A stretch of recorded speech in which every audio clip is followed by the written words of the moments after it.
Hello everyone, क्या हाल चाल है? बहुत बढ़िया होंगे। सो हम यहाँ पे क्या करने वाले हैं, हम एग्जाम्शन चैप्टर का रिवीजन करने वाले हैं। ठीक है, हम मैराथन रिवीजन कर रहे हैं। इस वीडियो में हम एग्जाम्शन चैप्टर का रिवीजन करेंगे। सबसे बढ़िया बात, एग्जाम्शन चैप्टर भाई लेंदी है पर बहुत ईजी है। क्यों? क्या याद रखना है इसमें? क्या एग्जाम्ट है जीएसटी से? जो एग्जाम्ट है उस पर जीएसटी नहीं लगाना है। अब इसमें 3 टाइप के क्वेश्चंस आते हैं एग्जाम में। पहला तो आपको आ जाएगा या तो सेक्टर वाइज क्वेश्चन पूछ लिया उन्होंने, जैसे कि एजुकेशनल सेक्टर पे पूछ लिया, most important health care sector पे पूछ लिया, चैरिटेबल इंस्टीट्यूट पे पूछ लिया, एग्रीकल्चर सेक्टर पे पूछ लिया। तो ऐसे सेक्टर वाइज आपको क्वेश्चन आ सकते हैं। उसमें सारे जो एडजस्टमेंट्स आपको रहेंगे, सारे जो क्वेश्चन में पॉइंट्स पूछेंगे वो किसके पूछेंगे? आपसे वो पर्टिकुलर सेक्टर के पूछेंगे। First possibility. Second possibility, mix question आ सकता है, जो अपन ने एडवांस्ड क्वेश्चन में सारे क्वेश्चन किए थे। ठीक है, तो उसमें क्या है, बहुत सारे डिफरेंट सेक्टर्स के क्वेश्चन एग्जाम्शन के मिक्स कर करके आपसे वहां पे क्वेश्चन पूछ लेंगे। उसका वीडियो यूट्यूब पे भी अवेलेबल है एडवांस क्वेश्चन का।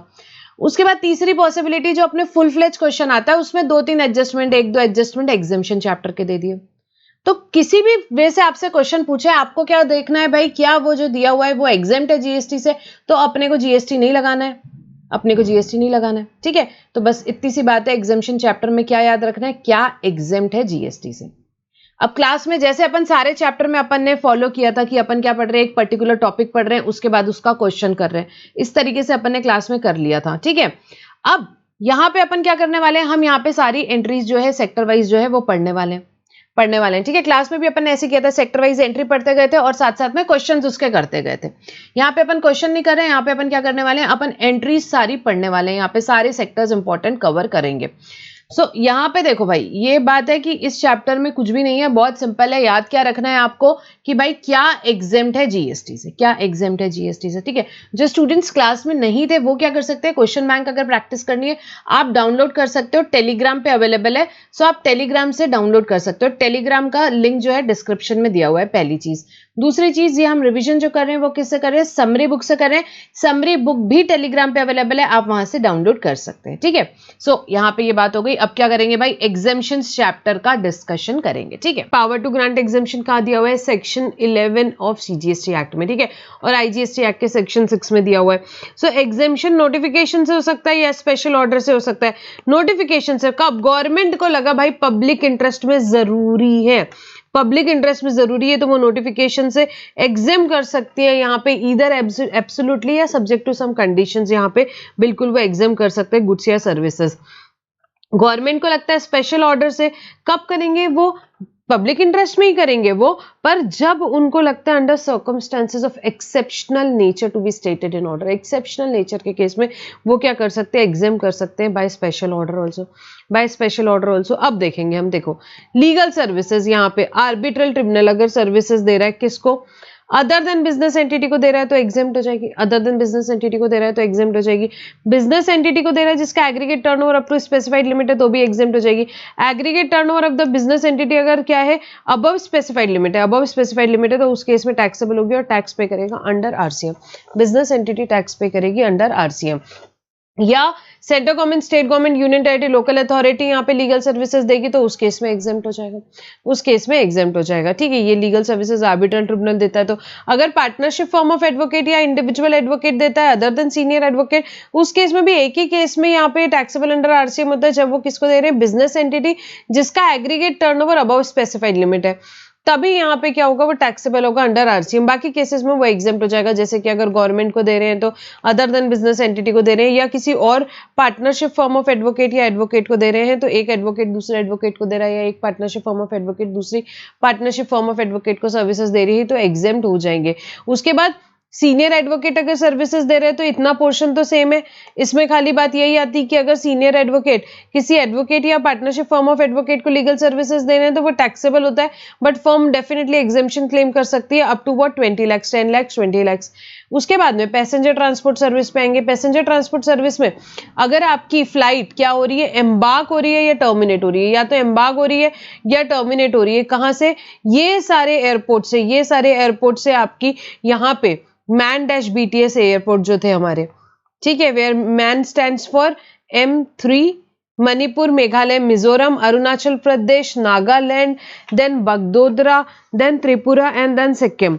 मैन डैश बीटीएस से क्या हो रही है, हमारी फ्लाइट या तो एम्बार्ग हो रही है, टर्मिनेट हो रही है, तो एग्जेम्प्ट हो जाएगी, provided it is in economy class. Economy class में तो ही होता है, ठीक है, बिजनेस क्लास में टैक्सेबल होता है।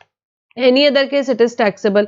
उसके बाद में अपन ने ये देखा था, अगर आप कॉन्ट्रैक्ट कैरेज ले रहे हो, नॉन एसी कॉन्ट्रैक्ट कैरेज आपने लिया फॉर टूरिज्म लिया तो इट विल बी टैक्सेबल, ठीक है। क्यों, नॉन एसी है तो उस केस में क्या बोला है, परंतु टूरिज्म के लिए है, टूरिज्म के लिए कुछ भी हो टैक्सेबल रहेगा। Non AC contract carriage other than tourism के लिए, पर नॉन एसी में जा रहे हो तो वो एग्जेम्प्ट हो जाएगा। AC contract carriage always taxable, non AC stage carriage exempt, AC stage carriage taxable. Ola Uber से जा रहे हो यहाँ पे taxable, radio taxi. Non AC stage carriage या नॉन एसी कॉन्ट्रैक्ट कैरेज है, अदर देन टूरिज्म है, बट अगर वो सर्विसेज थ्रू ईसीओ है तो टैक्सेबल हो जाएगा, थ्रू ईसीओ है तो टैक्सेबल हो जाएगा, ठीक है। और एसी कॉन्ट्रैक्ट कैरेज और एसी स्टेज कैरेज तो वैसे भी टैक्सेबल ही था, तो यहाँ पे नॉन एसी की बात की है कि अगर ये जो है आपने क्या किए हो, these are supplied through ECO और वो ईसीओ नोटिफाइड है अंडर 95, तो फिर वो टैक्सेबल हो जाएगा। रेल यहाँ पे फिर उसके बाद में अगर हम बात करें, हम ट्रैवल कर रहे हैं किसमें, एसी कोच में या फर्स्ट क्लास कोच में हम ट्रैवल करते हैं तो वो टैक्सेबल होता है, बट स्लीपर कोच में किया तो एग्जेम्प्ट होता है। उसके बाद ट्रैवल कर रहे हैं हम कहाँ पे, Janakpuri to Rajiv Chowk in Delhi metro में हम ट्रैवल करते हैं, एग्जेम्प्ट होता है। इनलैंड वाटरवे से ट्रैवल कर रहे हैं, एग्जेम्प्ट होता है। ट्रैवल कर रहे हैं एक वेसल से एक स्पॉट से दूसरे स्पॉट में, अदर देन टूरिज्म, एग्जेम्प्ट होता है। टूरिज्म के लिए होता है, टैक्सेबल होता है। फीस अपन ने पे की किसको, मीटर कैप इज एग्जेम्प्ट। फिर उसके बाद ऑटो रिक्शा, ई रिक्शा वगैरह हमने फेयर पे किया, वो भी एग्जेम्प्ट होता है। बट अगर ये ऑटो रिक्शा, रिक्शा की सर्विसेज हमने ईसीओ के थ्रू लिए तो फिर टैक्सेबल होता है, ठीक है। नेक्स्ट, टूर ऑपरेटर, अगर भाई टूर ऑपरेटर सर्विस दे रहा है किस चीज के लिए, यहाँ पे जो कि यहाँ पे सर्विस परफॉर्म्ड उसने पार्टली इंडिया में करी, पार्टली आउटसाइड इंडिया में करी है, किसी फॉरेन टूरिस्ट को वो सर्विस दे रहा है, तो एग्जेम्पशन कितना है, जितना टूर ऑपरेटर ने सर्विस परफॉर्म की आउटसाइड इंडिया वो एग्जेम्प्ट हो जाएगा, उस पर जीएसटी नहीं लगेगा, ठीक है। वैल्यू कैसे निकालोगे, टोटल कंसिडरेशन जो भी एंटायर टूर का रहेगा उसको आपको नंबर ऑफ डेज के हिसाब से प्रोपोर्शनेट करना पड़ेगा, नंबर ऑफ डेज के हिसाब से प्रोपोर्शनेट करना रहेगा। कैसे कैलकुलेट करोगे, total number of days comprising in the tour और 50% of the total consideration charge for the entire tour which ever is less उसके हिसाब से निकालना रहेगा, ठीक है। टोटल नंबर ऑफ डेज के हिसाब से या 50% of consideration which ever is less, वैसे कैलकुलेट करेंगे। और कोई भी ड्यूरेशन जो है इक्वल टू एक्सीडिंग 12 आवर्स उसको 1 फुल डे लेना है, लेस देन 12 आवर्स को हाफ डे आपको कंसीडर करना है। तो जितना पोर्शन जितना उसने पार्टली आउटसाइड इंडिया के लिए परफॉर्म किया फॉरेन टूरिस्ट के लिए वो एग्जेम्प्ट है जीएसटी से। नेक्स्ट आएंगे गुड्स ट्रांसपोर्ट एजेंसी की बात में। सो ट्रांसपोर्टेशन ऑफ का गुड्स का हो रहा है किससे, रोड से ट्रांसपोर्ट हो रहा है, अच्छा जीटीए या कुरियर एजेंसी यहाँ पे ट्रांसफर कर रहा है तो ये टैक्सेबल रहेगा। कोई और कर रहा है यहाँ पे तो कोई और मोड से कर रहे हो आप ट्रांसपोर्ट रोड में, for example bullock cart and all, तो ये एग्जेम्प्ट हो जाएगा, ठीक है। इनलैंड वाटरवे से कर रहे हो आप गुड्स ट्रांसपोर्ट तो आपके गुड्स क्या हो जाएंगे, यहाँ पे आपका जो गुड्स ट्रांसपोर्टेशन है वो एग्जेम्प्ट हो जाएगा। इसके बाद में जीटीए वाला डायग्राम अपन ने ऑलरेडी देख लिया है आरसीएम वाले चैप्टर में। Next is transportation of goods, rail से कर रहे हो, वेसल से कर रहे हो, जीटीए से कर रहे हो। आप ट्रांसपोर्टेशन ऑफ गुड्स कर रहे हो, रेल से कर रहे हो, वेसल से कर रहे हो, जीटीए से कर रहे हो, ठीक है। ये सभी क्या हो जाएंगे भाई, एग्जेम्प्ट हो जाएंगे, जीएसटी से क्या हो जाएगा भाई, एग्जेम्प्ट हो जाएगा। क्या क्या है, एग्रीकल्चर प्रोड्यूस का ट्रांसपोर्टेशन करो, milk, salt, food grain including floor pulses का ट्रांसपोर्टेशन करो आप, ऑर्गेनिक मैन्योर का करो, newspaper magazine registered with register of newspaper का करो, relief material meant for victim of natural और मैन मेड डिजास्टर कैलेमिटीज, मीशैप या डिफेंस या मिलिट्री इक्विपमेंट का करो। इन सब का ट्रांसपोर्टेशन सर्विस क्या है, एग्जेम्प्ट है, ठीक है। इसके बाद चैरिटेबल एंड रिलीजियस इंस्टीट्यूट में बात करें तो चैरिटेबल एंड रिलीजियस इंस्टीट्यूट में दो चीजें, सबसे पहले एंटिटी रजिस्टर्ड होना चाहिए या तो 12AA में या 12AB में of the income tax act. Second, entity ने कैरी करना चाहिए charitable activities. What do you mean by charitable activities, public health services करे, advancement of religion spirituality, yoga करे, एडवांसमेंट ऑफ एजुकेशनल प्रोग्राम करे, skill development करे, preservation of environment including watershed, forest, wildlife, ये करे, इसको बोलते हैं charitable activity. अगर ये चैरिटेबल एक्टिविटी कर रही है ये एंटिटी ऑफ 1288AB तो वो एग्जेम्प्ट होगा। अब सर्विस कौन कर रहा है यहाँ पे, कोई भी पर्सन कर रहा है कंडक्ट ऑफ रिलीजियस सेरेमनी, पंडित जी वगैरह कोई रिलीजियस सेरेमनी कर रहे हैं, वो एग्जेम्प्ट है जीएसटी में। या रेंट कर रहे हो presence of a religious place by entity registered under 12AA of the income tax act. So renting of presence of a religious place, आसपास की जगह रिलीजियस प्लेस की रूम्स रेंट कर रहे हो, शॉप्स रेंट कर रहे हो, तो वो भी एग्जेम्प्ट है जीएसटी से, एग्जेम्प्ट है, but it is subject to the limits. आपको याद है अच्छे से। रूम्स के केस में क्या लिमिट है यहाँ पे देखो, renting of presence is exempt, exemption shall apply to renting of rooms where charges are 1000 और exemption shall not apply to, यहाँ लिखो shall not apply to, ठीक है। सो लिमिट क्या है, वेयर चार्जेस आर 1000 और मोर पर डे। अगर यहाँ पे 1000 रुपए से या उससे ज्यादा के चार्जेस है, 2000 रुपए का चार्ज है तो जीएसटी लगेगा। यहाँ पे 900 का चार्जेस है तो पूरे पे जीएसटी नहीं लगेगा, 2000 का चार्ज है तो पूरे पे जीएसटी लगेगा, ठीक है। तो लिमिट्स है, रूम के लिए लिमिट क्या है, 1000 रुपए और मोर पर डे में टैक्सेबल है।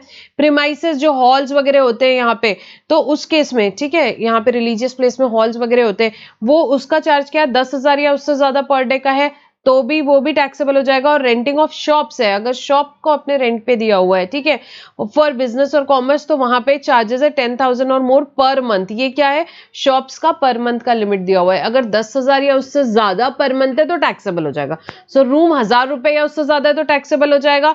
प्रीमाइसेस हॉल्स वगैरह 10,000 रुपीज और मोर पर डे है तो टैक्सेबल हो जाएगा। और शॉप्स 10,000 रुपए और मोर पर मंथ है तो टैक्सेबल हो जाएगा। वेटनरी क्लिनिक, भाई साहब वेटनरी क्लिनिक की सर्विसेज क्या बोलते हैं, ये जो भी सर्विसेज है वेटनरी क्लिनिक की in relation to health care of animal और बर्ड्स, एनिमल या बर्ड्स के लिए हेल्थ केयर सर्विसेज हम जो देते हैं वो क्या हो जाती है भाई, यहाँ पे एग्जेम्प्ट होती है। वेटनरी क्लिनिक जो भी सर्विसेज दे रहा है वो एग्जेम्प्ट होती है।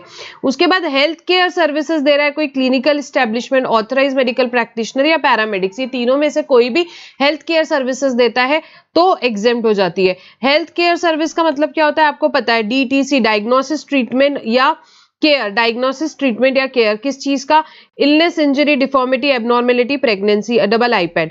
डीटीसी आप कर रहे हो, डायग्नोसिस ट्रीटमेंट या केयर कर रहे हो, डबल आईपैड मतलब इलनेस इंजरी डिफॉर्मिटी एबनॉर्मेलिटी या प्रेगनेंसी का in any recognise system of medicine in India. So ये सर्विसेज जो आप दे रहे हो, भाई डॉक्टर के पास जाओगे तो यही होता है ना, पहले डायग्नोस करता है, उसके बाद वो ट्रीट करता है, बाद में केयर लेता है।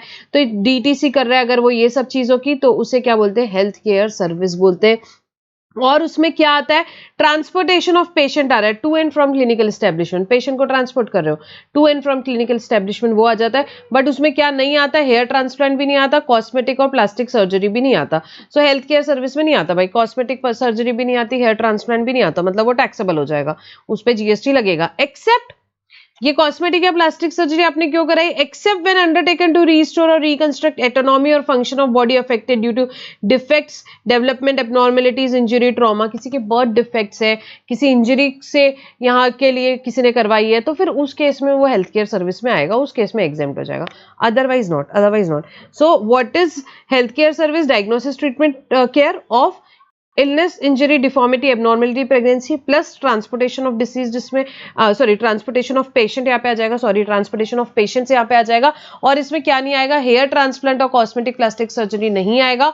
हेयर ट्रांसप्लांट और कॉस्मेटिक प्लास्टिक सर्जरी कब आ जाएगा, जब यहाँ पे it is undertaken to restore or reconstruct autonomy or functions of body affected due to all these defects and all, तो फिर ये हेल्थ केयर सर्विस में आ जाएगा, तो फिर ये हेल्थ केयर सर्विस में आ जाएगा, ठीक है। So I hope it is clear. So health care service क्या है, एग्जेम्प्ट है, हेल्थ केयर सर्विस एग्जेम्प्ट है। जब कौन दे रहा है, clinical establishment, authorise medical practitioner या पैरामेडिक्स दे रहा है तो हेल्थ केयर सर्विस एग्जेम्प्ट है। अब अगर रूम चार्जेस की बात करें तो भाई हॉस्पिटल अगर यहाँ पे आपसे चार्ज कर रहा है मोर देन 5000 देन वो क्या हो जाएगा, टैक्सेबल हो जाएगा, ठीक है। यहाँ पे अगर अप टू 5000 है तो एग्जेम्प्ट हो जाता है, मोर देन 5000 चार्ज कर रहे तो क्या हो जाएगा भाई, टैक्सेबल हो जाएगा। Excluding ICU, ICCU, NICU, ICU का रेंट 20,000 रुपए भी हो भले, क्या हो जाएगा, वो एग्जेम्प्ट रहता है, वो एग्जेम्प्ट रहता है। एम्बुलेंस सर्विस अब कोई भी प्रोवाइड करे, जरूरी नहीं है क्लिनिकल एस्टेब्लिशमेंट प्रोवाइड करे, मैं भी अगर एम्बुलेंस सर्विसेज दे रही हूँ, ट्रांसपोर्टेशन ऑफ पेशेंट कर रही हूँ तो वो एग्जेम्प्ट होता है। तो ambulance services, transportation of patient basically कोई भी करे एग्जेम्प्ट होता है, एग्जेम्प्ट होता है, ठीक है, ये कट कर लेना। इसके बाद 74A में आएंगे। 74A क्या, रिहैब प्रोफेशनल्स जो सर्विसेज देते हैं, किस चीज की सर्विसेज देते हैं ये लोग, थेरेपी काउंसलिंग की देते हैं यहाँ पे, ठीक है। Rehabilitation, therapy, counselling related activities ये एग्जेम्प्ट है।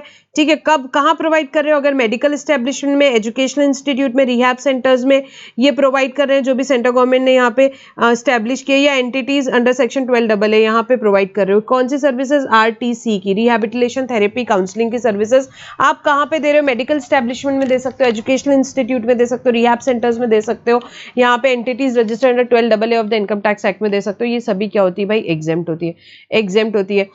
रिकॉग्नाइज सिस्टम ऑफ मेडिसिन, ये देखो यहाँ पे क्या लिखा हुआ था, DTC of double iPad in recognized system of medicine in India. What is recognized system of medicine in India? Allopathy, Ayurveda, Unani, Siddha, Yoga, Naturopathy, Homeopathy, or any other system of medicine that may be recognized by the government. ये सब क्या होते हैं, recognized system of medicine in India होते हैं, ठीक है। इसके बाद में फूड सप्लाई टू पेशेंट की बात करेंगे हम।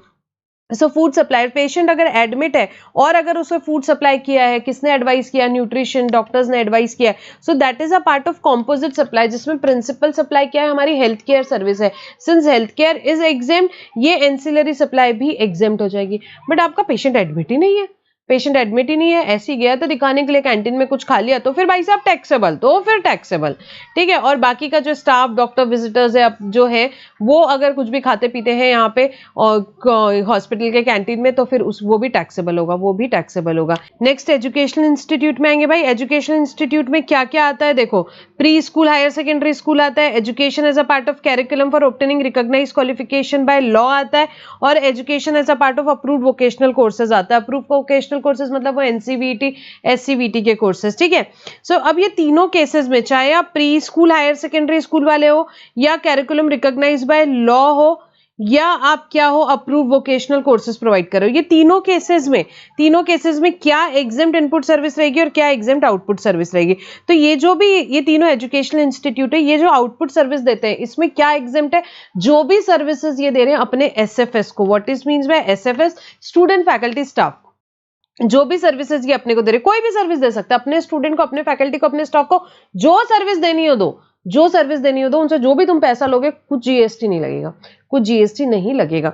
सेकेंड बात हुई कंडक्ट ऑफ एंट्रेंस एग्जामिनेशन, अगर वो एंट्रेंस एग्जामिनेशन कंडक्ट करें, एंट्रेंस फीस ली उन्होंने, उस पर भी कोई GST नहीं लगेगा। तो this is their output service, this is their exempt output service. अब इनपुट सर्विस एग्जेम्प्ट क्या रहेगी, तो उसके लिए 3 कैटेगरी है। सबसे पहले pre school and higher secondary school के लिए देखेंगे।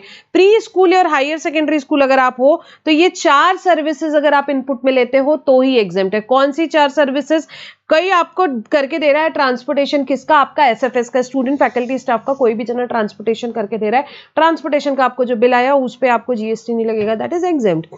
सेकेंड, केटरिंग सर्विसेज एग्जेम्प्ट है, इंक्लूडिंग मिड डे मील जो भी स्पॉन्सर होते हैं सेंट्रल गवर्नमेंट से, ठीक है। प्राइवेटली डोनेशन से भी हो सकते हैं, सेंट्रल गवर्नमेंट के यहाँ पे मिड डे मील स्कीम भी हो सकती है, कुछ भी हो। केटरिंग सर्विसेज एजुकेशनल इंस्टीट्यूट जो प्री स्कूल और हायर सेकेंडरी है उनको एग्जेम्प्ट है। उसके बाद में आपको security, cleaning, housekeeping services perform हो रही है एजुकेशनल इंस्टीट्यूट का क्लीनिंग हो रहा है, उसका सिक्योरिटी है, उसका हाउसकीपिंग है, वो भी एग्जेम्प्ट है। एंड लास्ट सर्विस किसका, एडमिशन या conduct of examination by such institute, admission या conduct of examination by such institute, वो भी एग्जेम्प्ट है। तो ये प्री स्कूल और हायर सेकेंडरी स्कूल में 4 इनपुट सर्विसेज एग्जेम्प्ट है। Similarly education as a part of curriculum obtaining by recognised qualification by law, college वगैरह के केस में 2 चीजें एग्जेम्प्ट है। 2 चीजें क्या एग्जेम्प्ट है, एक तो एडमिशन या कंडक्ट ऑफ एग्जामिनेशन की, एडमिशन या कंडक्ट ऑफ एग्जामिनेशन से रिलेटेड कोई भी उनको सर्विस दे, ठीक है, एडमिट कार्ड प्रिंट करके दे, यहाँ पे क्वेश्चन पेपर प्रिंट करके दे, एडमिशन या एग्जाम से रिलेटेड कोई भी सर्विस दे, एग्जेम्प्ट है। सेकेंड, ऑनलाइन एजुकेशनल जर्नल जो प्रोवाइड कर रहे हैं वो एग्जेम्प्ट रहेगा, and third, approved vocational course के केस में एडमिशन या कंडक्ट ऑफ एग्जामिनेशन की एग्जेम्प्ट है। तो आप ये देखोगे एडमिशन या कंडक्ट ऑफ एग्जामिनेशन से रिलेटेड सर्विसेज तीनों भी केस में एग्जेम्प्ट है, इनपुट सर्विसेज, ठीक है। सो ये बात हुई। इसके बाद जो भी यहाँ पे क्वालिफिकेशन रिकॉग्नाइज्ड बाय लॉ की बात हुई, इसका मतलब क्या होता है, क्या इसमें conduct of degree courses by college university आते हैं, yes, these are qualification recognised by law. पर training given by private coaching institute training दे रहा है, नहीं, that is not qualification recognised by law. या education as a part of curriculum for obtaining qualification recognised by foreign country, no, वो भी नहीं आता। Education is a part of prescribe curriculum for obtaining qualification recognised by law of a foreign country, वो भी यहाँ पे नहीं आता। अच्छा, अब आईएम की बात करें तो भाई आईएम एजुकेशनल इंस्टीट्यूट है, सो जो भी सर्विसेज आईएम देता है वो एग्जेम्प्ट रहते हैं। बट आईएम के जो शॉर्ट ड्यूरेशन कोर्सेज है, 15 दिन 20 दिन के जो प्रोग्राम्स आजकल आईएम में चलते हैं, वो उस पर टैक्सेबल है, वो टैक्सेबल है, उस पर जीएसटी लगेगा। ठीक है, 2 साल का कोर्स कर रहे हो आप आईएम से, obviously that is exempt from GST, क्योंकि वो एजुकेशनल इंस्टीट्यूट है उसके लिए। अब यहाँ पे कॉम्पोजिट सप्लाई की अगर हम बात करें, देखो बोर्डिंग स्कूल के केस में क्या होता है, बोर्डिंग स्कूल के केस में एजुकेशन तो आपको मिलती है, साथ साथ में लॉजिंग फूड वगैरह भी मिल रहा है, लॉजिंग फूड भी मिल रहा है। ठीक है, बोर्डिंग स्कूल में जाते हैं, 2.5 लाख रुपए उन्होंने साल में लिया, तो वो किसके लिए लिया, एजुकेशन के लिए भी लिया, लॉजिंग बोर्डिंग के लिए भी लिया, तो इसको बोला कॉम्पोजिट सप्लाई है, जिसमें प्रिंसिपल सप्लाई ऑब्वियसली एजुकेशन है। सिंस एजुकेशन आपकी एग्जेम्प्ट है जीएसटी से, सो जो अदर सर्विसेज है, लॉजिंग बोर्डिंग है, वो भी एग्जेम्प्ट हो जाएगी और उस पर जीएसटी नहीं लगेगा, वो एंसिलरी सप्लाई है। ठीक है, और इसके बाद मैरीटाइम ट्रेनिंग इंस्टीट्यूट जो होते हैं उनको क्या बोला है, वो भी एजुकेशनल इंस्टीट्यूट होते हैं, और जो भी उन लोग कोर्स कंडक्ट करते हैं वो भी एग्जेम्प्ट होंगे जीएसटी से। ठीक है, तो ये एजुकेशनल इंस्टीट्यूट से related very important sector undoubtedly from exam point of view. उसके बाद में ट्रेनिंग या कोचिंग, कोई भी दे रहा है, क्या ट्रेनिंग दे रहा है या कोचिंग दे रहा है, किसमें, recreational activities. Recreational activity art की हो सकती है, कल्चर की हो सकती है, इंडिविजुअल देना चाहिए पर तभी एग्जेम्प्ट होती है। ठीक है, सो यहाँ पे कोई भी ट्रेनिंग या कोचिंग दे रहा है रिक्रिएशनल एक्टिविटीज की, आर्ट या कल्चर की, कौन दे रहा है, पर इंडिविजुअल दे तो एग्जेम्प्ट हो जाएगी। या स्पोर्ट्स की यहाँ पे कौन दे रहा है, चैरिटेबल एंटिटीज जो कि रजिस्टर्ड है 12 AA या AB of the income tax act में, या ट्रेनिंग या कोचिंग दे रहे हो आप स्पोर्ट्स में। ठीक है, कौन, चैरिटेबल एंटिटी जो रजिस्टर्ड है 12 AA या AB of the income tax act में, वो भी एग्जेम्प्ट हो जाएगा, वो भी एग्जेम्प्ट हो जाएगा। नेक्स्ट, एग्रीकल्चर रिलेटेड एक्टिविटीज की अगर मैं बात करूं तो भाई एग्रीकल्चर रिलेटेड एक्टिविटीज में आपने सर्विस दी किस चीज की, कल्टीवेशन ऑफ प्लांट की या rearing of all form of animals की यहाँ पे। ठीक है, एक्सेप्ट रियरिंग ऑफ हॉर्सेस की, किस चीज के लिए, फूड, फाइबर, फ्यूल और अदर सिमिलर प्रोडक्ट और एग्रीकल्चर प्रोड्यूस के, उस केस में यहाँ पे क्या हो जाएगी, एग्जेम्प्ट हो जाएगी। ये सब सर्विसेज आपने दी एग्रीकल्चर प्रोड्यूस के लिए तो एग्जेम्प्ट हो जाती है। कौन सी सर्विसेज, सबसे पहले कोई भी एग्रीकल्चर ऑपरेशन कर रहे हो आप directly in relation to production of agriculture produce, जो directly in relation to production of agriculture produce आपने कोई भी एग्रीकल्चर ऑपरेशन किया, एग्जेम्प्ट हो जाएगा। उसके बाद आपने फार्म लेबर सप्लाई किया, एग्जेम्प्ट हो जाएगा भाई जीएसटी से। कोई भी प्रोसेस कैरी आउट किया आपने एग्रीकल्चर फार्म में तो एग्जेम्प्ट हो जाएगी जीएसटी से। बट पॉइंट क्या है कि कौन सी प्रोसेस, इस प्रोसेस से it should not alter the essential characteristics of agriculture produce. Agriculture produce का एसेंशियल कैरेक्टरिस्टिक्स नहीं बदलना चाहिए, बट क्या होना चाहिए, खाली मार्केटेबल हो वो प्राइमरी मार्केट के लिए, खाली मार्केटेबल हो प्राइमरी मार्केट के लिए। तो उस केस में क्या बोला उन्होंने, उस केस में बड़ी सिंपल सी बात है भाई, वो आपकी एग्जेम्प्ट हो जाएगी जीएसटी से, एग्जेम्प्ट हो जाएगी जीएसटी से। उसके बाद आप लीजिंग कर रहे हो, यहाँ एग्रो मशीनरी, कई बार एग्जाम में पूछता है ये adjustment, leasing of agro machinery, leasing of vacant land. ठीक है, renting, leasing of agro machinery, vacant land with और without structural incidental to its use, तो ये भी सिंपल सी बात है, क्या ये भी एग्जेम्प्ट हो जाएगी। लोडिंग कर रहे हो, अनलोडिंग कर रहे हो, पैकिंग कर रहे हो, स्टोरेज कर रहे हो, वेयर हाउसिंग कर रहे हो एग्रीकल्चर प्रोड्यूस का, तो ये भी एग्जेम्प्ट हो जाएगा, ये भी एग्जेम्प्ट हो जाएगा। उसके बाद एग्रीकल्चर एक्सटेंशन सर्विसेज दे रहे हो आप, तो ये भी एग्जेम्प्ट है जीएसटी से। उसके बाद सर्विसेज एपीएमसी दे रहा है या कोई बोर्ड दे रहा है या कमीशन एजेंट दे रहा है, किस चीज के लिए, सेल और purchase of agriculture produce, sale और परचेज ऑफ एग्रीकल्चर प्रोड्यूस के लिए दे रहा है, तो वो एग्जेम्प्ट हो जाएगा। ठीक है, एग्रीकल्चर प्रोड्यूस जैसे आपको पता है पोटैटो एग्रीकल्चर प्रोड्यूस है, पोटैटो चिप्स यहाँ पे क्या है भाई, नॉन एग्रीकल्चर प्रोड्यूस है। क्यों, क्योंकि इस पे भाई प्रोसेसिंग कर दी गई है। टोमेटो क्या है, यहाँ पे आपका non agriculture, sorry agriculture produce है। टोमेटो केचप आपका नॉन एग्रीकल्चर प्रोड्यूस है। वेजिटेबल एंड फ्रूट्स आपके एग्रीकल्चर प्रोड्यूस हुए। वेजिटेबल एंड फ्रूट जूस आपके क्या हुए, नॉन एग्रीकल्चर प्रोड्यूस हुए। वीट आपका क्या हो गया, एग्रीकल्चर प्रोड्यूस हो गया। वीट फ्लोर आपका क्या हो गया, नॉन एग्रीकल्चर प्रोड्यूस हो गया। पैडी आपका एग्रीकल्चर प्रोड्यूस हो गया, यहाँ राइस आपका नॉन एग्रीकल्चर प्रोड्यूस हो गया। ग्रीन टी की जो लीव्स है ये क्या एग्रीकल्चर प्रोड्यूस है, एंड ग्रीन टी क्या होगी, एग्रीकल्चर नॉन एग्रीकल्चर प्रोड्यूस हो गया। ठीक है, तो ये सारे अपने को पता है, इससे रिलेटेड क्वेश्चन आए तो बिल्कुल कर लेना है हमें अच्छे से। उसके बाद सर्विस किस चीज की, लोडिंग की, अनलोडिंग की, पैकिंग की, स्टोरेज की, वेयर हाउसिंग की, राइस की जो राइस से related, rice even if non agriculture produce है पर उसके लिए एक अलग से एग्जेम्पशन दिया हुआ है, क्या कि अगर आप उसका क्या करते हो, लोडिंग करते हो, अनलोडिंग करते हो, पैकिंग करते हो, स्टोरेज करते हो, वेयर हाउसिंग करते हो, तो वो क्या है भाई, एग्जेम्प्ट है। माइनर फॉरेस्ट प्रोड्यूस का वेयर हाउसिंग करते हो तो वो भी क्या है, एग्जेम्प्ट है, वो भी एग्जेम्प्ट है। ठीक है, उसके बाद में हनी हो गया, तामिंद्र हो गया, तो आप माइनर फॉरेस्ट प्रोड्यूस का वेयर हाउसिंग करते हो तो एग्जेम्प्ट है। आप स्टोर कर रहे हो, वेयर हाउस कर रहे हो क्या, कोई 4 चीजें, serial, pulses, fruits, vegetable, serial, pulses, fruits, vegetable, serial, pulses, fruits, vegetables का आपने स्टोरेज किया या वेयर हाउसिंग किया तो वो भी एग्जेम्प्ट होगा जीएसटी से।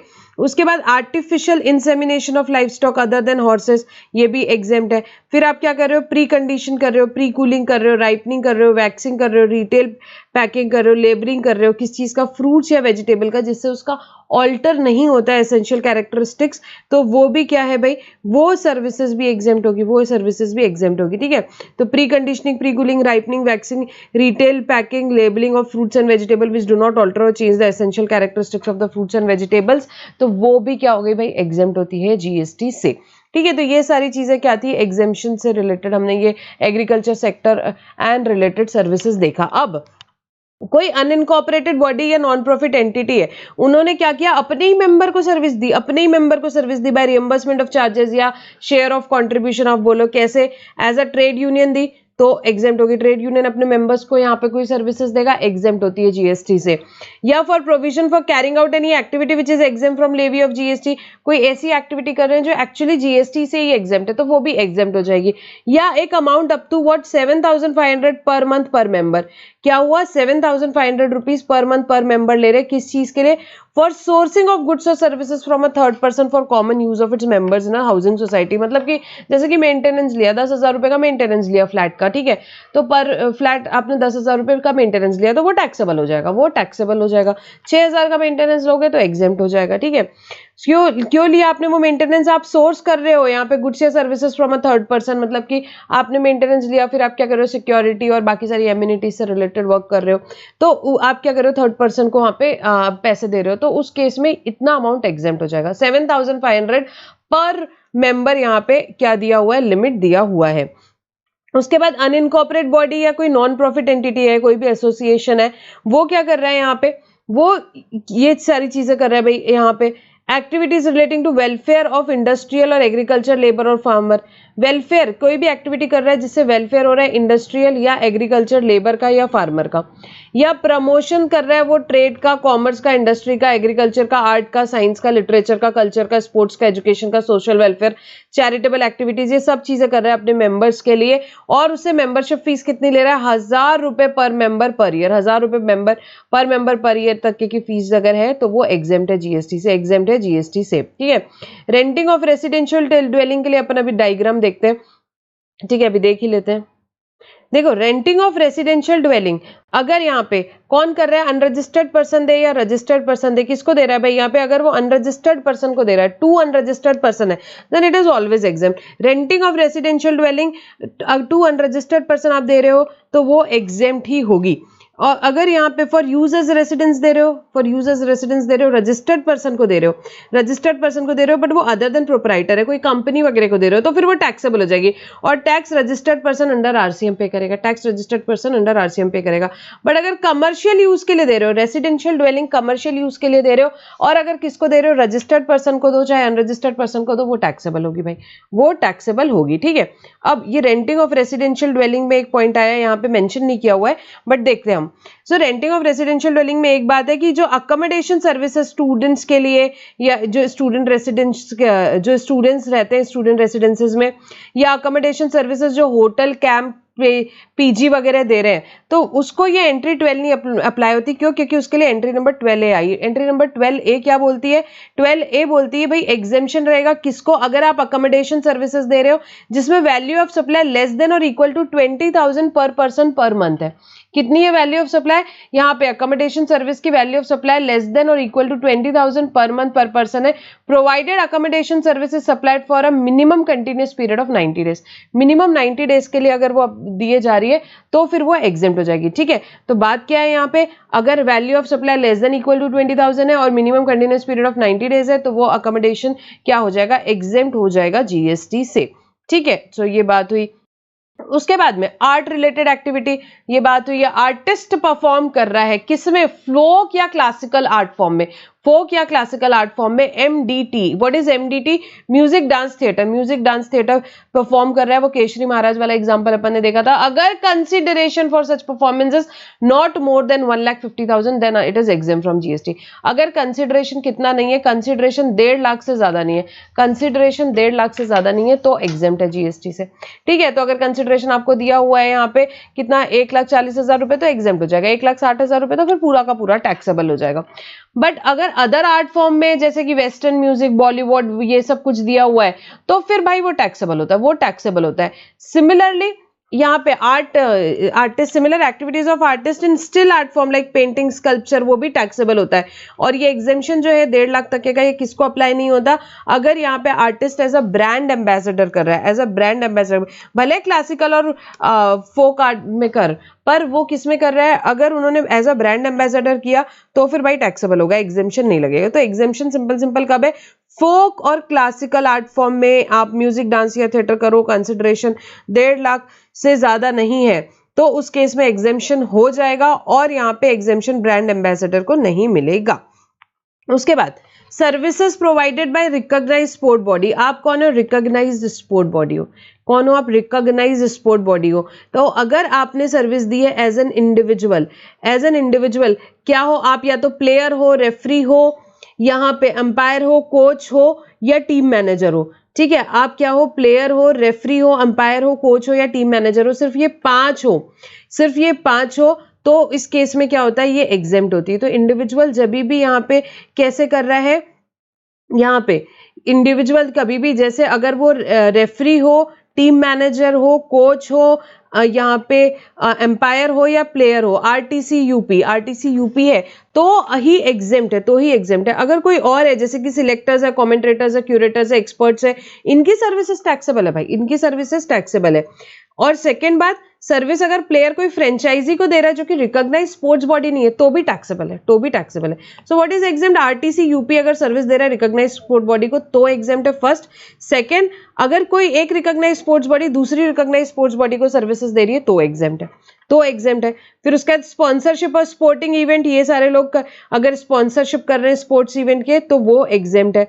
उसके बाद में ESIC के जो भी person govern by ESIC act है उनको ESIC जो भी सर्विसेज दे रहा है वो एग्जेम्प्ट हो जाएगी। उसके बाद EPFO सर्विसेज दे रहा है अपने ही यहाँ पर्सन्स को जो गवर्न है उस एक्ट से, वो एग्जेम्प्ट हो जाएगी। कोल माइंस प्रोविडेंट फंड अगर सर्विसेज दे रहा है coal mine provident fund act के अंडर तो वो एग्जेम्प्ट हो जाएगी। NPS ट्रस्ट अपने मेंबर्स को सर्विसेज दे रहा है against consideration in the form of administration fees, वो एग्जेम्प्ट हो जाएगी, ठीक है। इसके बाद कंस्ट्रक्शन की बात करें हम लोग, कंस्ट्रक्शन सेक्टर में क्या बात है?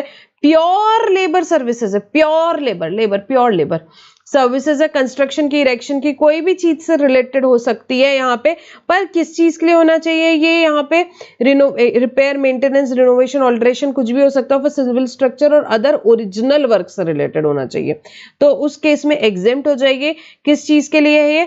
To beneficiary led individual house construction और एनहांसमेंट अंडर ऑल मिशन और प्रधानमंत्री आवास योजना। ऑल मिशन या प्रधानमंत्री आवास योजना के अंडर आपने प्योर लेबर कॉन्ट्रैक्ट्स कुछ दिए हैं तो वो एग्जेम्प्ट हो जाएंगे GST से।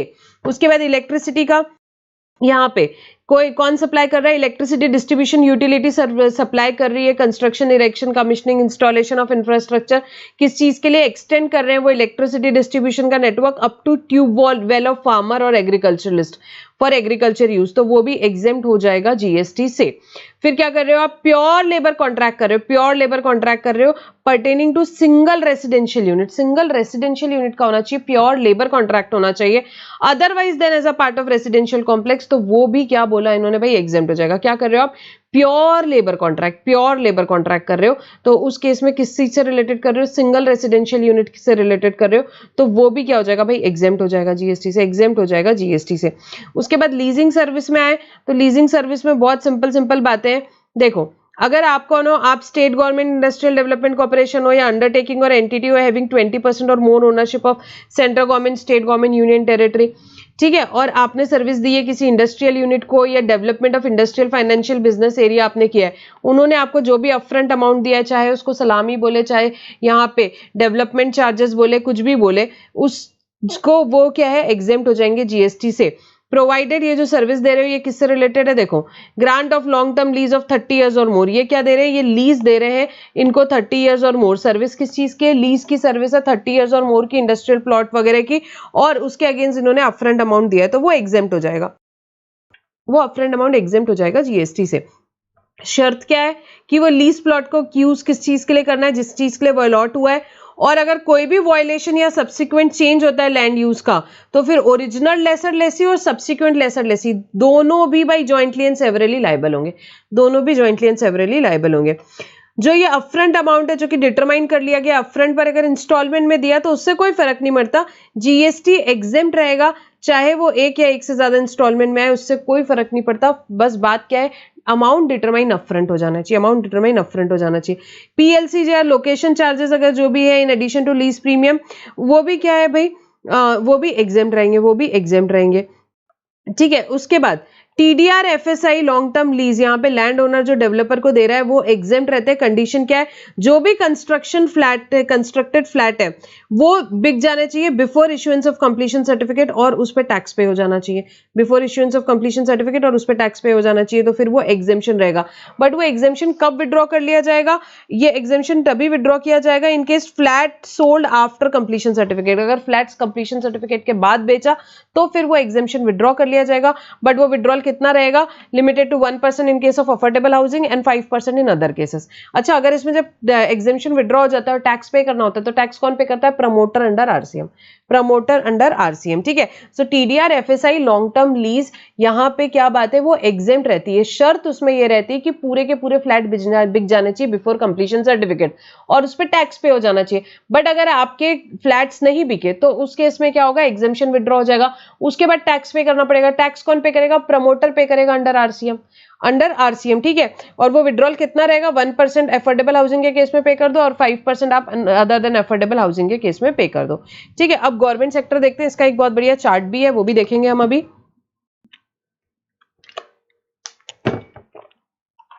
सर्विसेज कौन दे, गवर्नमेंटल अथॉरिटी दे by way of any function interested to municipality के जो भी फंक्शंस है कॉन्स्टिट्यूशन में वो एग्जेम्प्ट है। उसके बाद गवर्नमेंटल अथॉरिटी कोई भी एक्टिविटी करे इन रिलेशन टू जो फंक्शन इंटरेस्टेड है पंचायत को, वो भी एग्जेम्प्ट है।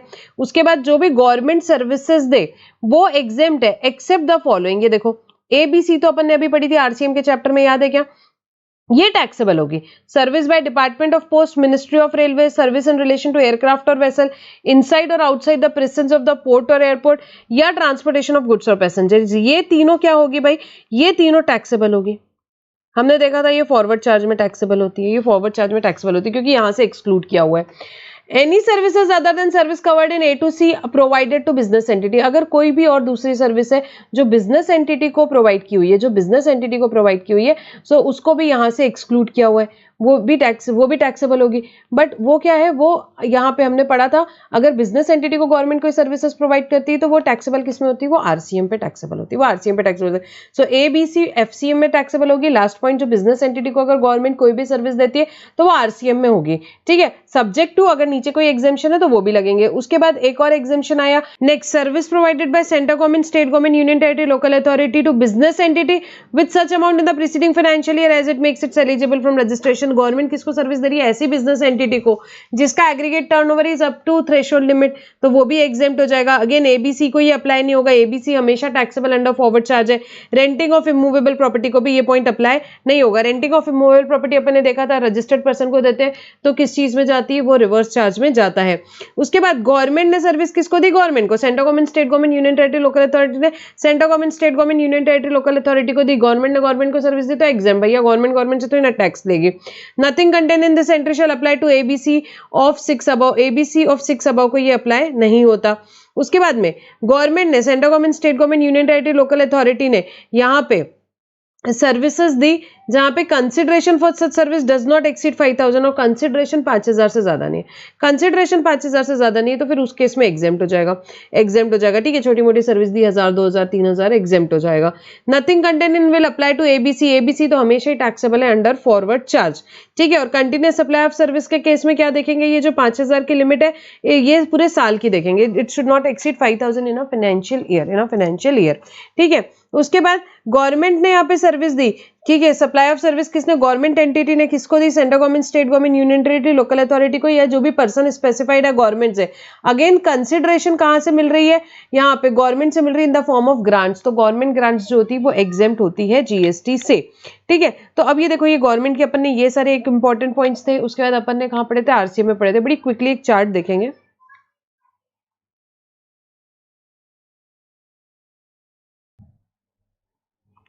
और भी कुछ एक दो पॉइंट्स हैं, आगे आएंगे चार्ट्स के, इससे ही अपन अभी देख लेते हैं, ठीक है। तो सर्विस दे रहा है कौन, गवर्नमेंट यहाँ पे दे रहा है, लोकल अथॉरिटी को दे रहा है यूनियन टेरिटरी दे रहा है। तो इस केसेस में देखो अलग अलग चीजें हैं। सबसे पहले अगर सर्विस कौन दे रहा है, पोस्टल डिपार्टमेंट दे रहा है, पोस्टल डिपार्टमेंट दे रहा है। तो पोस्टल डिपार्टमेंट की कौन सी सर्विसेज एग्जेम्प्ट है, अपन ने आगे देखेंगे। Post card, inland letter, book post, ordinary post of envelope weighing less than 10 grams, ये एग्जेम्प्ट है, ये एग्जेम्प्ट है एंट्री 24C में।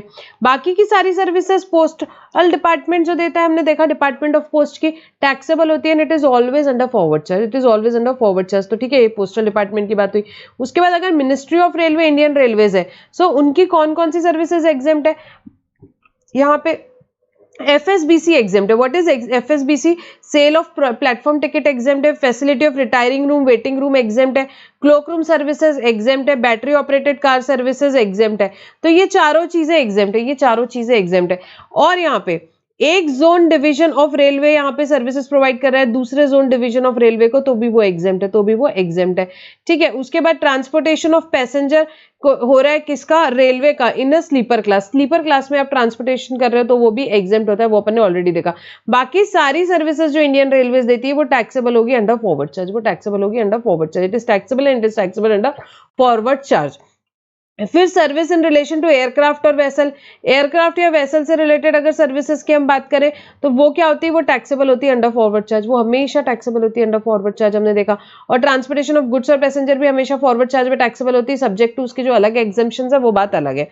अब इसके अलावा बाकी जो government, local authority, union territory services दे रहे हैं उसमें देखते हैं कि रेंटिंग ऑफ इमूवेबल प्रॉपर्टी की बात करें तो अगर रेंटिंग ऑफ इमूवेबल प्रॉपर्टी आप बिजनेस एंटिटी को दे रहे हो या अदर देन बिजनेस एंटिटी को दे रहे हो, अदर पर्सन को दे रहे हो, तो इट इज ऑलवेज एग्जेम्प्ट, हमने देखा it is always exempt. But अगर बिजनेस एंटिटी को दे रहे हो तो फिर देखना है कि ग्रॉस अमाउंट कितना है, 5,000 रुपए तक के का है तो एग्जेम्प्ट, 5,000 से ज्यादा का है जनरली ज्यादा ही होता है। देन आपको देखना है सामने वाला रिसिपिएंट क्या रजिस्टर्ड पर्सन है, अगर रजिस्टर्ड पर्सन है तो yes it is taxable and it is taxable under RCM, if no then it is taxable under forward charge, if no then it is taxable under forward charge, ठीक है। इसके बाद बाकी की सारी कोई भी सर्विसेज अगर गवर्नमेंट दे रही है, कोई भी सर्विसेज अगर गवर्नमेंट दे रही है तो आपको देखना है कि भाई किसको दिया, अदर देन बिजनेस एंटिटी को दिया, कोई इंडिविजुअल को दिया, भाई एग्जेम्प्ट हो जाएगा यहाँ पे, ठीक है। अगर बिजनेस एंटिटी को दिया है तो फिर देखना है एग्रीगेट टर्नओवर कितना था, aggregate turnover previous financial year में less than equal to threshold limit है, yes then it is exempt, if it is no then आपको क्या देखना है कि भाई अच्छा बिजनेस एंटिटी को दिया है, एग्रीगेट टर्नओवर यहाँ पे उसका थ्रेशोल्ड लिमिट से ज्यादा है, तो फिर ग्रॉस अमाउंट चार्ज कितना है, gross amount charge less than equal to 5,000 है, then it is exempt, if no then it is taxable, if taxable it will be taxable under RCM, taxable under RCM, ठीक है। और provision जो RCM के central government, state government, parliament को लगते हैं यहाँ पे वो कोर्ट्स और ट्रिब्यूनल को भी लगेंगे, ठीक है। तो ये दो डायग्राम्स है, ये अपन ने देख लिया, आपको चाहिए तो आप इसका फोटो ले सकते हो, ठीक है। ये फर्स्ट पार्ट था, ये सेकेंड पार्ट है, ठीक है। तो ये गवर्नमेंट सेक्टर हुआ अपना। अब सर्विसेज जो दे रहे हैं कौन, ओल्ड एज होम यहाँ पे जो कि रन हो रहे हैं by central government, state government और entity registered under 12AA of the income tax act, किसको दे रहे हैं, अपने ही रेसिडेंट्स को दे रहे हैं। यहाँ पे ओल्ड एज होम जो भी रन कर रही है गवर्नमेंट वो किस, या यहाँ चैरिटेबल इंस्टीट्यूट वो रेसिडेंट्स को दे रहे हैं जो रेसिडेंट्स 60 ईयर्स या उससे ज्यादा के और उनसे पैसे ले रहे हैं 25,000 रुपए पर मंथ पर मेंबर तक है, तो वो उस केस में एग्जेम्प्ट हो जाएंगे, प्रोवाइडेड ये जो कंसिडरेशन है सब मिला जुला के, लॉजिंग, बोर्डिंग, मेंटेनेंस सब मिला मिलू के लिमिट दी हुई है 25,000 रुपए पर मंथ पर मेंबर। इसके बाद अगर गवर्नमेंट यहाँ पे सर्विसेज दे रही है अपनी ही अंडरटेकिंग को, पब्लिक सेक्टर अंडरटेकिंग को, क्या चीज की गारंटी कर रही है उनकी लोन, गारंटी कर रही है उनकी लोन, तो यहाँ पे बैंकिंग कंपनी से, तो वो भी एग्जेम्प्ट हो जाएगी। उसके बाद रजिस्ट्रेशन, अलग अलग लॉज में अपने को रजिस्ट्रेशन करने पड़ते हैं, तो वो रजिस्ट्रेशन जो है वो भी एग्जेम्प्ट है जीएसटी से। बहुत सारे लॉ है अपने कंट्री में, तो बहुत सारे लॉ का आप रजिस्ट्रेशन करते हो एग्जेम्प्ट है।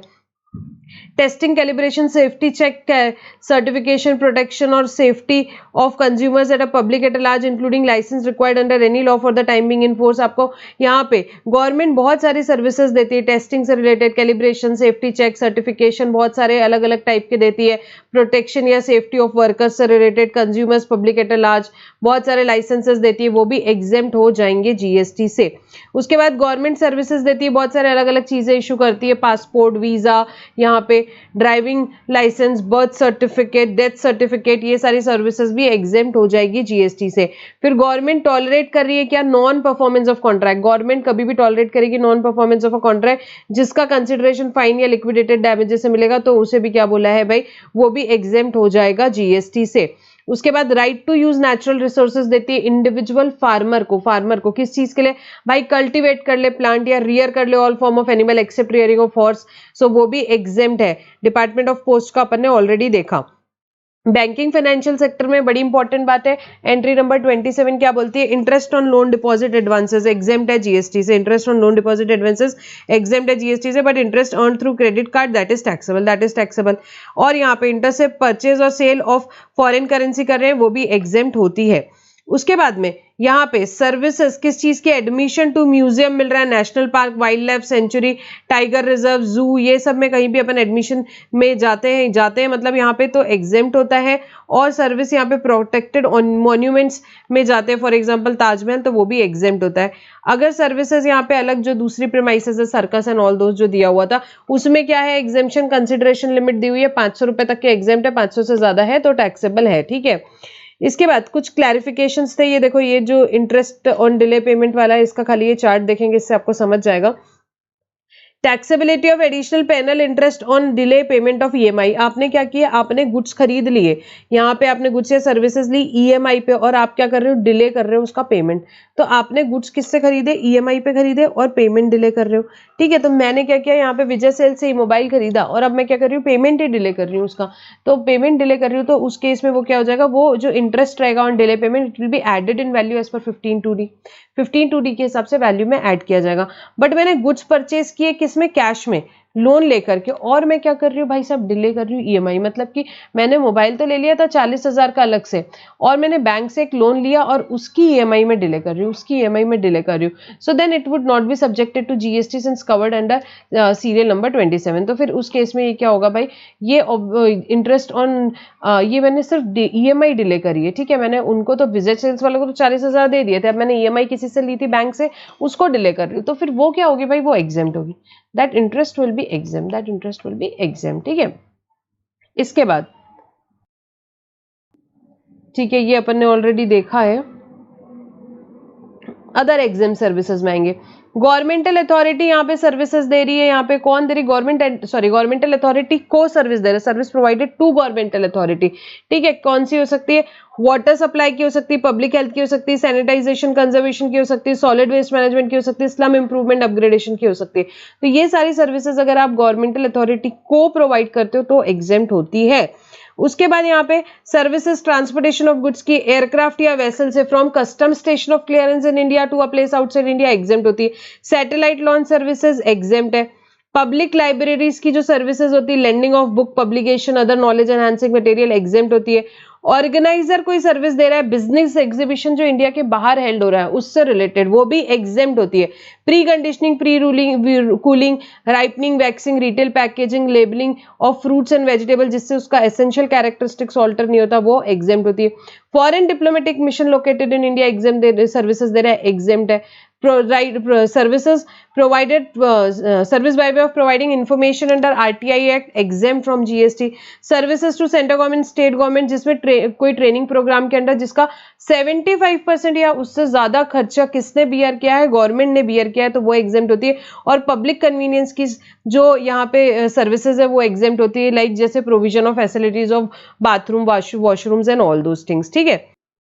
नेक्स्ट कोई भी सर्विसेज अगर प्रोवाइड कर रहे हैं, ये ए टू एफ वाले, ठीक है, कोई भी सर्विसेज प्रोवाइड कर रहे हैं कौन, national skill development corporation setup by government of India, या एनसीवीटी, या अवार्डिंग बॉडी जो कि रिकॉग्नाइज्ड है एनसीवीटी से, या असेसमेंट एजेंसी जो रिकॉग्नाइज है एनसीवीटी से, या ट्रेनिंग बॉडी जो एक्रीडेटेड है अवार्डिंग बॉडी से जो रिकॉग्नाइज है एनसीवीटी से, या ट्रेनिंग पार्टनर जो कि अप्रूव्ड है यहाँ पे नेशनल स्किल डेवलपमेंट कॉर्पोरेशन से। वो कौन सी सर्विसेज दे रहे हैं, ये तीनों में से कोई, नेशनल स्किल डेवलपमेंट प्रोग्राम या other scheme implemented by national skill development corporation, या vocational skill development course under national skill certification, या एनी नेशनल स्किल क्वालिफिकेशन। तो ये ए टू एफ वाले अगर सर्विसेज दे रहे हैं ये 1 2 3 में से कोई भी, तो वो क्या होगी, एग्जेम्प्ट हो जाएगी भाई, जीएसटी नहीं लगेगा, जीएसटी नहीं लगेगा। नेक्स्ट, इंश्योरेंस की सर्विस दे रहा है कौन, यहाँ motor vehicle accident fund insurance की सर्विस दे रहा है। कंट्रीब्यूशन कहाँ से आया, इंश्योरर कंपनी ने कंट्रीब्यूशन दिया, जो प्रीमियम वो कलेक्ट करते हैं थर्ड पार्टी इंश्योरेंस से, थर्ड पार्टी इंश्योरेंस करके जो प्रीमियम कलेक्ट करते हैं उसमें से कुछ अमाउंट क्या करते हैं, वो मोटर व्हीकल एक्सीडेंट फंड को कंट्रीब्यूट करते हैं, तो वो सर्विसेज देते हैं, कोई एक्सीडेंट वगैरह हो जाते हैं उस केसेस में, तो वो भी क्या हो जाएगी भाई, एग्जेम्प्ट है, एग्जेम्प्ट है।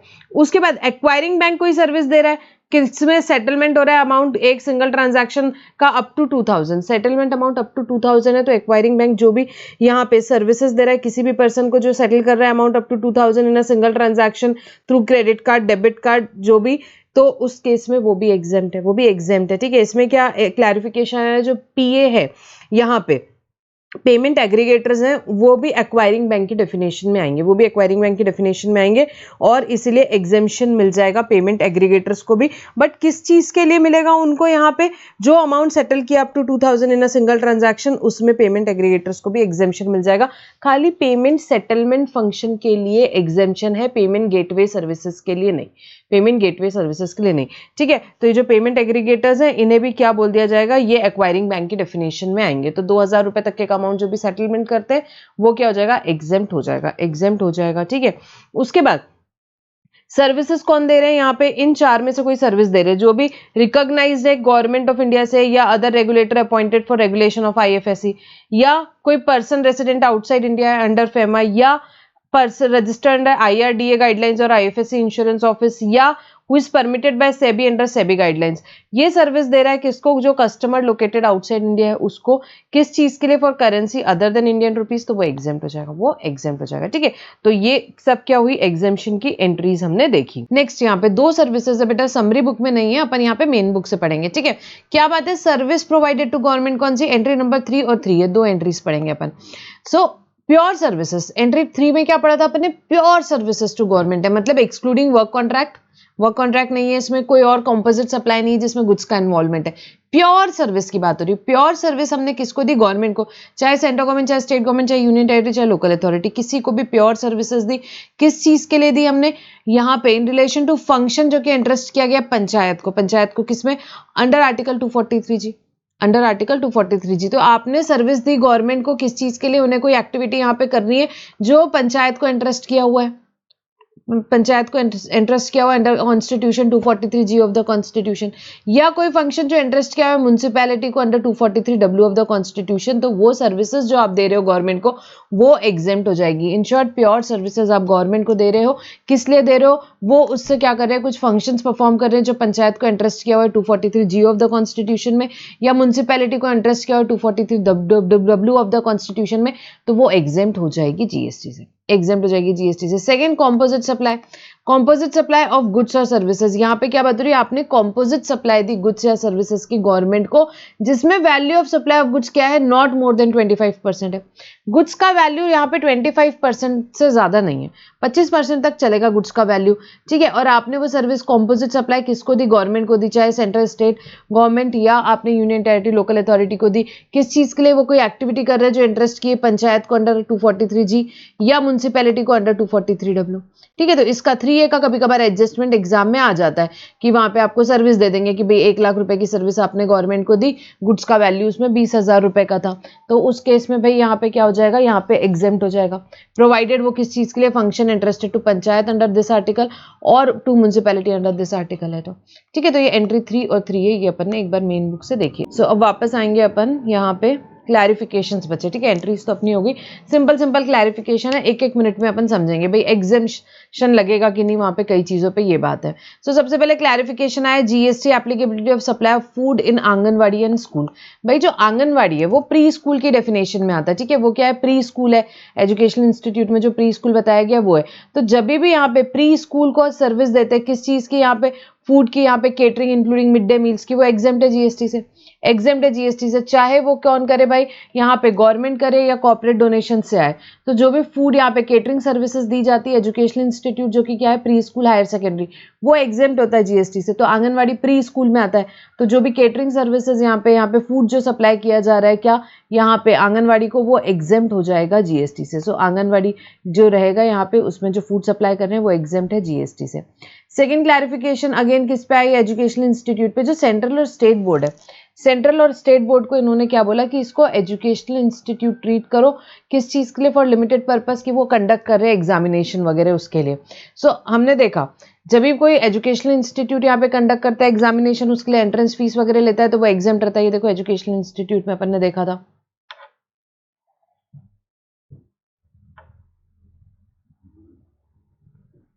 ये अपन ने देखा था एजुकेशनल इंस्टीट्यूट जब भी कंडक्ट कर रहा है एंट्रेंस एग्जामिनेशन यहाँ पे, और उसके लिए जो भी एंट्रेंस फीस ले रहा है वो एग्जाम्प्ट है। तो इन्होंने क्या बोला, आप सेंट्रल बोर्ड और स्टेट बोर्ड को for the limited purpose of conduct of examination क्या मान लो, एजुकेशनल इंस्टीट्यूट मान लो। तो वो जो भी यहाँ पे एंट्रेंस एग्जाम कंडक्ट करती है सेंट्रल बोर्ड स्टेट बोर्ड, और उसके अगेंस्ट जो एंट्रेंस फीस लेती है वो भी एग्जेम्प्ट हो जाएगी जीएसटी से, वो भी एग्जेम्प्ट हो जाएगी जीएसटी से। और दूसरी चीज़ क्या थी, जब भी कोई एजुकेशनल इंस्टीट्यूट यहाँ पे क्या मिल रहा है, वो ले रहा है इनपुट सर्विसेज ले रहा है किस चीज़ के लिए, रिलेटिंग टू एडमिशन और कंडक्ट ऑफ एग्जामिनेशन, तो वो भी एग्जेम्प्ट होगी। तो अब ये एजुकेशनल इंस्टीट्यूट जैसे है, उन्होंने क्या किया भाई, यहाँ पे सर्विस देने के लिए अब लगेगी ना कुछ चीज़ें, तो जैसे कि यहाँ पे ऑनलाइन टेस्ट किया, पब्लिकेशन, रिजल्ट पब्लिकेशन के लिए प्रिंटिंग करवाई उन्होंने, यहाँ पे एग्जाम नोटिफिकेशन किया एंड ऑल दीज, ये सारी एडमिट कार्ड प्रिंट कराए, तो ये सारी सर्विसेज उन्होंने ली, ये सारी क्या ली, सर्विसेज उन्होंने ली, सर्विसेज उन्होंने ली, तो ये एग्जेम्प्ट हो जाएगी जीएसटी से, ठीक है। इन्होंने ये रिसीव करी तो यहाँ पे ये सर्विसेज क्या हो जाएगी, एग्जेम्प्ट हो जाएगी, क्योंकि इन्होंने इनपुट सर्विसेज ली है यहाँ पे for regard to conduct of admission या एग्जामिनेशन के लिए जो भी सर्विसेज लेते हैं वो एग्जेम्प्ट होती है, तो ये एग्जेम्प्ट हो जाएगी। सो बेसिकली दो एग्जेम्पशन इन्होंने क्या बताया, एक तो बोर्ड जो एंट्रेंस फीस वगैरह लेती है, सेंट्रल बोर्ड स्टेट बोर्ड यहाँ पे कोई एग्जाम कंडक्ट करी उसकी एंट्रेंस फीस ले रही, वो भी एग्जेम्प्ट है। सेकंड, वो यहाँ पे एग्जाम कंडक्ट करने के लिए कुछ उन्होंने क्या किए, यहाँ पे इनपुट सर्विसेज ली, जैसे एडमिट कार्ड प्रिंट कराया एंड ऑल दोज थिंग्स, यहाँ पे तो एग्जाम के पेपर्स प्रिंट कराए एंड ऑल दोज थिंग्स, तो वो क्या हो जाएगी, एग्जेम्प्ट हो जाएगी, ठीक है। उसके बाद पर बाकी की जो सर्विसेज जो दे रही है जैसे बोर्ड एक्रेडिटेशन सर्विसेज वगैरह, ठीक है, तो वो जो रहेगी भाई, वो सारी सर्विसेज पे जीएसटी लगेगा, वो सारी सर्विसेज पे जीएसटी लगेगा, ठीक है। उसके बाद क्लैरिफिकेशन आया क्या, GST on milling of wheat into flour और paddy into rice for distribution by state government under PDS. तो इसमें देखो क्या बात हुई, यहाँ पे एंट्री 3 है जो अपन ने अभी पढ़ी कॉम्पोजिट सप्लाई वाले, इसमें क्या बात हो रही है, मिलिंग ऑफ व्हीट, और यहाँ पे जो ये है fortification by the Miller of और पैडी इनटू राइस प्रो, यहाँ पे इस केस में ये एग्जाम 3A में होगी क्या, सवाल ये आया। तो भैया इसमें क्या बोला इन्होंने, डिपेंड करेगा केस टू केस में, आप देखो कि गुड्स का वैल्यू कितना, अगर value of goods is not more than 25% then it is exempt, otherwise not. तो आपको ये कोई भी सर्विसेज यहाँ पे इस तरह की आए, यहाँ क्या है, distribution by state government under public distribution system, तो यहाँ पे गुड्स प्लस सर्विस वाली यहाँ पे जब भी कॉन्ट्रैक्ट होगा तो उस केस में सिंपल फंडा क्या है, यहाँ पे बहुत सिंपल फंडा है कि यहाँ पे आपका गुड्स का वैल्यू कितना है आपको देखना है, वो देखना है, ठीक है। Then clarification of applicability of GST on service supplied by the government state government to their undertaking और PSU by way of guaranteeing loan. अब सर्विस एक 34A एंट्री है, यहाँ पे मिसलिनियस एंट्री है, उसमें क्या दिया हुआ है कि भाई गवर्नमेंट यहाँ पे अपनी ही central government state government union territory अपनी ही अंडरटेकिंग या पीएसयू को क्या कर रही है, गारंटी कर रही है लोन, तो एग्जेम्प्ट होता है यहाँ पे, ठीक है। गारंटी कर रही है लोन उन्होंने जो भी बैंक या फाइनेंशियल इंस्टीट्यूट से लिया है। सो सिंपल बात है, जब भी गवर्नमेंट गारंटी करती है लोन यहाँ पे, ठीक है, फॉर देयर अंडरटेकिंग पीएसयू, वो एग्जेम्प्ट है 34A में, दैट्स इट। उसके बाद आया फ्री कोचिंग सर्विसेज जो दे रही है यहाँ पे कोचिंग इंस्टीट्यूट एनजीओ, किसमें सेंट्रल स्कीम है उनकी scholarship of students with disabilities, यहाँ पे पूरा का पूरा एक्सपेंडिचर अगर गवर्नमेंट यहाँ पे कर रही है तो ऑब्वियसली एग्जेम्प्ट होगी। When full expenditure is borne by government then it is exempt totally, ठीक है। यहाँ अपन ने देखा था 75% और मोर ऑफ टोटल एक्सपेंडिचर अगर गवर्नमेंट बियर करती है तो एग्जेम्प्ट होगा। तो जहाँ पे गवर्नमेंट पूरा ही एक्सपेंडिचर कर रही है तो ऑब्वियसली एग्जेम्प्ट होगा, ऑब्वियसली एग्जेम्प्ट होगा। उसके बाद हाँ, clarification of GST on overloading charges at toll plaza. Entry number 23 miscellaneous entry क्या बोलती है? एक्सेस टू रोड और bridge on payment of toll charges is exempt. क्या बात हुई? एक्सेस ले रहे हो आप, रोड या ब्रिज पे अपन जाते हैं ना, तो टोल चार्जेस अपन जो पे करते हैं वो एग्जेम्प्ट होते हैं। तो वहां पे अगर उन्होंने कुछ ओवरलोडिंग चार्जेस किया तो उसको भी सेम ट्रीटमेंट रहेगा, मतलब that is also exempt, that is also exempt from GST. ठीक है, नेक्स्ट क्लैरिफिकेशन किस पे आया वो याद है कि renting of vehicle to STU, state transport undertaking और लोकल अथॉरिटी। ठीक है, तो अगर अपन ने एसटीयू को रेंट किया, motor vehicle carrying more than 12 passengers, so उस केस में क्या था कि भाई वो एग्जेम्प्ट है जीएसटी से। सेकंड, लोकल अथॉरिटी को आप दे रहे हो यहाँ पे इलेक्ट्रॉनिकली ऑपरेटेड व्हीकल मोर देन 12 पैसेंजर वाला, तो वो एग्जेम्प्ट है। तो यहाँ पे क्लैरिफिकेशन आया कि भाई ये एग्जेम्पशन मिलेगा यहाँ पे वेदर और not vehicle are operated under the control route और शेड्यूल डिसाइडेड बाय एसटीयू और लोकल अथॉरिटी। ठीक है, चाहे आपके व्हीकल ऑपरेट हो रहे हो या ना हो रहे हो, किस चीज में जो भी कंट्रोल रूट शेड्यूल डिसाइड कर रहा है एसटीयू या लोकल अथॉरिटी, तो दोनों भी केस में आपको क्या मिलेगा? एग्जेम्पशन मिलेगा। ठीक है, सिंपल सी बात है।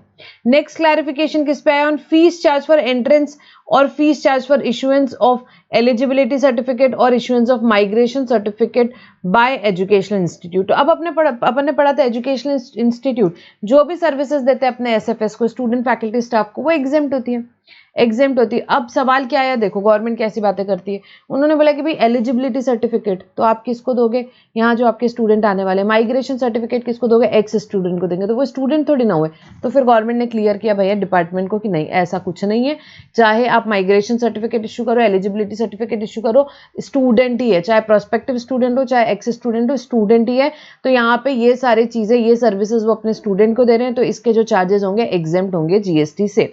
ठीक है, एंट्रेंस फीस तो एग्जेम्प्ट थी, fees charge for entrance exempt थी, fees charge for issue of eligibility certificate है वो एग्जाम में आपको आएगी, तो वो भी एग्जेम्प्ट होगी, वो भी एग्जेम्प्ट होगी। और यहाँ पे आप किस चीज के लिए दे रहे हो, इशू कर रहे हो माइग्रेशन सर्टिफिकेट, तो वो भी एग्जेम्प्ट होगी जीएसटी से, एग्जेम्प्ट होगी जीएसटी से। ठीक है, कौन से एग्जेम्पशन में कवर होगी? जो भी यहाँ पे क्या सर्विसेज देता है एजुकेशनल इंस्टीट्यूट अपने स्टूडेंट्स को, उसमें कवर होके ये एग्जेम्प्ट हो जाएगी।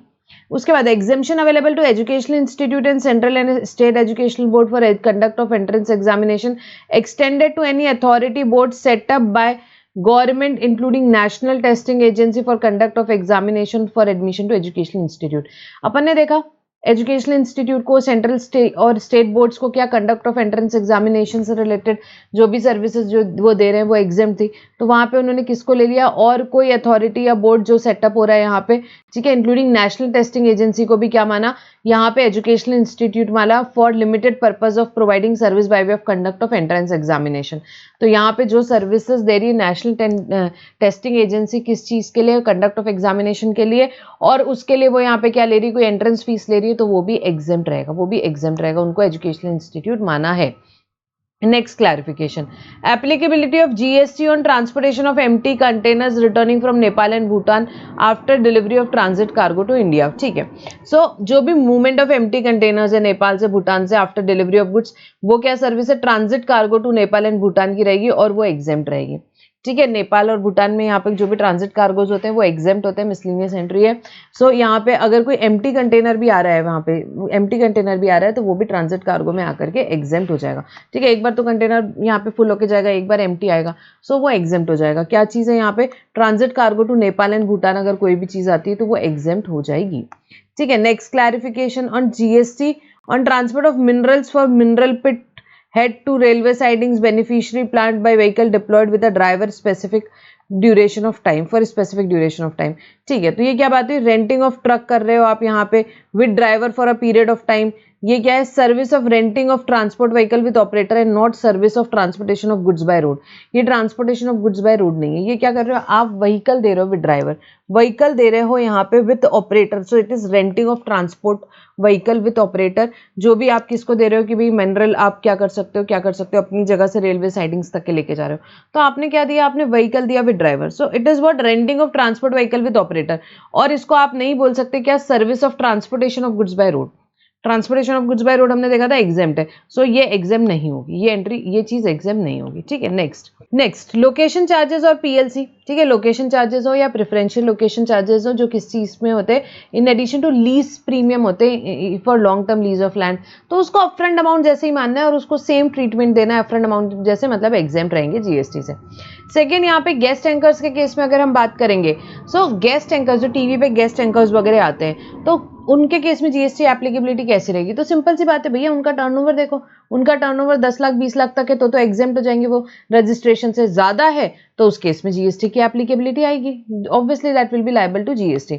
उसके बाद आईवीएफ जो ट्रीटमेंट होते हैं यहाँ पे, सो आईवीएफ इन्होंने क्या बोला कि भाई ये हेल्थ केयर सर्विसेज में आ जाएगा और ये जीएसटी से एग्जेम्प्ट रहेगा, और ये जीएसटी से एग्जेम्प्ट रहेगा।